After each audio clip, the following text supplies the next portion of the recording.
Welcome back, Focus Learners. Today's explainer is, well, it's an absolute geopolitical thriller. Seriously, it's unlike anything we've ever covered. We're looking at a real-world espionage operation sitting right at the terrifying intersection of covert international warfare and cutting-edge AI. We're breaking down the unprecedented assassination of a man known as Iran's Oppenheimer. The sheer technological marvel and, honestly, the ruthless precision involved here is going to completely change how you view modern espionage. So, to understand how we even get to an AI-powered sniper, we have to start with this massive number: 500 kilograms. That is literally the physical weight of the top-secret Iranian nuclear documents stolen by Mossad in a single night back in 2018. To put that into perspective, it's a staggering amount of data. It was a monumental intelligence breach that set a very deadly chain of events into motion. Okay, let's dive right into this. Section 1, the secret nuclear archive heist. Picture this. January 31, 2018. Mossad agents basically materialize outside a warehouse in a Tehran industrial area. Over just a few hours, operating right under the nose of the Islamic Revolutionary Guard Corps, they get to work. By midnight, they've disabled the alarms, cut through heavy steel doors, and literally used 3,600-degree blowtorches to melt straight through dozens of heavy safes. Insane, right? By 5 a.m., they vanish, with 50,000 documents and 183 CDs detailing Iran's nuclear blueprints. And as Israeli experts analyzed this massive mountain of data, one top-secret name kept popping up over and over again: Mohsin Fakhrizadeh. Which brings us to Section 2, Rise of Iran's Oppenheimer. Let's look at his trajectory. Born in 1958 in Qom, Fakhrizadeh eagerly joined the 1979 revolution and the newly formed IRGC. Driven by this dual dream of becoming a nuclear scientist and serving the military, he gets his degrees in physics and nuclear engineering by 1993. From there, he rapidly ascends to brigadier general with one clear mandate: oversee Iran's most guarded missile and nuclear research. And the guy was incredibly elusive. It's actually amazing to discover that he successfully dodged United Nations inspection teams who visited Iran in 2004 to investigate these exact programs. Fakhrizadeh operated entirely in the shadows. He completely shunned the media. And according to the source material, even his own wife and kids didn't know the full extent of what he did. He built these complex underground smuggling networks stretching all the way from Latin America to North Korea and Pakistan just to acquire restricted tech. His ultimate goal? Designing a nuclear warhead small enough to fit on a long-range missile. But his cover was blown wide open when Mossad got their hands on a secret 2004 recording of Fakhrizadeh casually discussing his progress on a nuclear payload. That 2004 recording was the smoking gun. It was later presented to U.S. President George W. Bush, cementing Fakhrizadeh at the absolute top of the hit list. Section 3. The shadow war escalates. Starting in 2007, we see a string of targeted assassinations begin against Iranian nuclear scientists. They actually tried to get Fakhrizadeh back in 2009. Mossad had compromised a member of his security detail, a double agent codenamed White Wolf, and they had explosives ready at a traffic intersection. But at the very last second, Tel Aviv made a frantic call ordering vanilla ice cream. That was the code to immediately abort the mission. It turned out White Wolf was a trap. Fast forward to 2011, and covert operations escalate to massive sabotage, like the deadly explosion at the Bidganeh missile base. This whole shadow war finally reached a fever pitch in January 2020, when a U.S. drone strike killed top Iranian General Qasem Soleimani. The geopolitics driving all this are absolutely fascinating. Back in 2015, during the Obama administration, the U.S.-Iran nuclear deal was signed, and at the U.S.'s request, Israel hit pause on its covert operations in Iran. But political winds shift. In 2018, the Trump administration withdraws from the deal. Following that targeted killing of Soleimani in 2020 and Iran's relatively muted response, the U.S. felt emboldened. This geopolitical whiplash basically gave Israel a very tight 6-month window.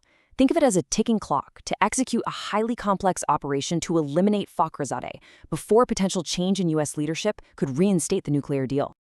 Now, what's really interesting about this next part is the technology. Section 4. Building the AI sniper.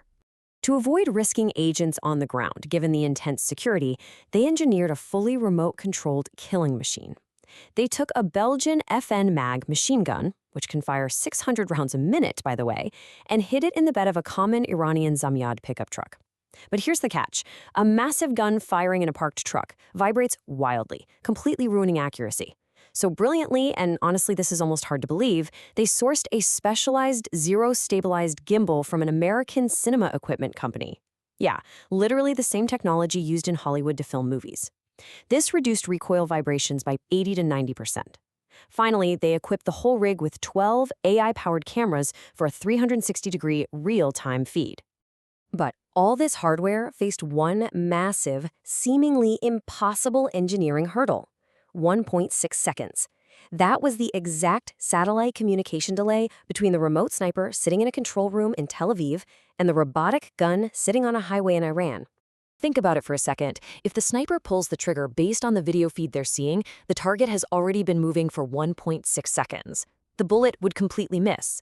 To solve this, Israeli programmers implemented some genius lag compensation code.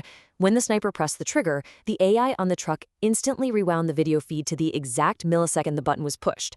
It then mathematically calculated the target's speed and trajectory during that 1.6-second delay, automatically adjusted the physical aim of the robotic mount, and fired. The AI was literally predicting the future to hit its mark. The operational parameters here were incredibly strict. Tel Aviv needed absolute 100% verification that they were shooting Fakhrizadeh. If they accidentally killed an innocent family member, the U.S. would likely withdraw its covert support, sparking a massive diplomatic crisis. So the AI was trained on over 2,000 images of the scientist's face. The system used facial recognition, thermal imaging, and a laser rangefinder. Most importantly, it was programmed with an unbreakable mandate to explicitly avoid hitting his wife, who frequently traveled in the passenger seat right beside him. Let's move to and see how this all builds up. Section 5, the absurd assassination operation. It's November 27, 2020. Fakhrizadeh is driving his Nissan Tiana toward his vacation home in Absard, escorted by elite Ansar unit commandos. At 3:30 p.m., the convoy slows at a U-turn. At 3:31, a decoy truck with a high-powered camera beams an image to Tel Aviv, confirming Fakhrizadeh is driving and his wife is right beside him. At 3:32, standard Iranian security protocol dictates the lead vehicle's speed ahead to secure the final destination. The moment that lead car leaves, Fakhrizadeh is completely exposed. At 3:33 p.m., his car approaches a speed bump right next to the parked Zamiad truck carrying the robotic sniper. As the car slows over the bump, the Tel Aviv sniper fires the first volley. The AI-guided bullets slam into the car, bringing it to a halt. In a surreal and frankly fatal mistake, Fakhrizadeh, perhaps thinking they'd just hit some debris, actually steps out of the armored vehicle. The Tel Aviv sniper adjusts and fires again. 3 bullets shatter the windshield, and as Fakhrizadeh cowers behind the open door, the AI sniper fires a final volley, sending 3 precision shots directly into his spine. He falls to the ground. His wife, sitting mere inches away during this entire hail of bullets, is entirely unharmed. The entire engagement, from the very first shot to the fatal blow, lasted less than 1 minute. As Fakhrizadeh's panicked security team rushed out, totally unsure of where the shots even came from, the sniper in Tel Aviv pressed one final button. A remote detonator triggered explosives hidden under the Zamiad truck, blowing the AI weapon into pieces and raining evidence down onto the highway. Let's slow down for a second and look at the big picture. Section 6, the geopolitical aftermath. Intelligence experts estimate that losing Fakhrizadeh sent Iran's nuclear ambitions backward by at least 10 years. Inside Iran, it was a massive domestic embarrassment. I mean, their top scientist was killed in broad daylight while surrounded by elite guards, sparking huge public outrage against the security forces. Iran's supreme leader publicly vowed severe revenge. But in a final act of brazen psychological warfare, just 2 weeks after the assassination, unknown individuals hung a massive flag over a busy Tehran highway. The text simply read, "Thank you, Israel." This event brilliantly illustrates the terrifying new reality we're living in. We've crossed a threshold here.